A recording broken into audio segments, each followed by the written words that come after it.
वारणानगरमध्ये शनिवारी झालेल्या राष्ट्रीय कुस्ती मैदानात जनसुराज्य शक्ती श्री किताबाचा मान कोल्हापूरच्या पृथ्वीराज पाटीलनं पटकावला।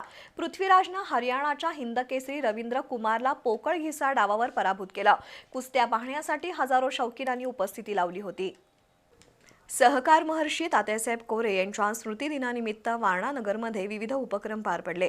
शनिवारी राष्ट्रीय कुस्ती स्पर्धा पार पडल्या। कारखान्याचे उपाध्यक्ष प्रतापराव पाटील, वारणा दूध संघाचे उपाध्यक्ष HR जाधव, ज्योतिरादित्य कोरे, विश्वेश कोरे आणि वारणा व्यायाम मंदिराचे वस्ताद संदीप पाटील यांच्या प्रमुख उपस्थितीत कुस्ती मैदानाला सुरुवात झाली।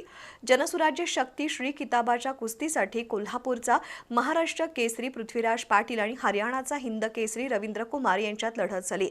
पृथ्वीराजने रवींद्र कुमार याच्यावर पोकळ घिस्सा डावावर मात करत जनसुराज्य शक्ती श्री किताब पटकावला। आमदार विनय कोरे, आमदार अशोकराव माने यांच्यासह मान्यवरांच्या हस्ते पृथ्वीराजचा गौरव झाला। वारणा साखर श्री किताबासाठी उपमहाराष्ट्र केसरी माऊली कोकाटे आणि हरियाणाचा कुमार भारत केसरी निशांत जाट यांच्यात झालेल्या लढतीत माऊली कोकाटेला गुणांवर विजयी घोषित करण्यात आलं। गंगावेश तालमीचा उपमहाराष्ट्र केसरी प्रकाश बनकरला पराभूत करत हरियाणाच्या चिरागनं वारणा दूध संघ शक्ती श्री किताब पटकावला। दुपारी 2 वाजता सुरू झालेलं मैदान रात्री 11 वाजता संपलं। जनसुराज्य शक्ती पक्षाचे प्रदेशाध्यक्ष समित कदम, विजयसिंह माने, सर्जेराव पाटील, सुधीर कामरेकर, शहाजी भगत, ॲडव्होकेट राजेंद्र पाटील यांच्यासह लाखो कुस्ती शौकीन उपस्थित होते।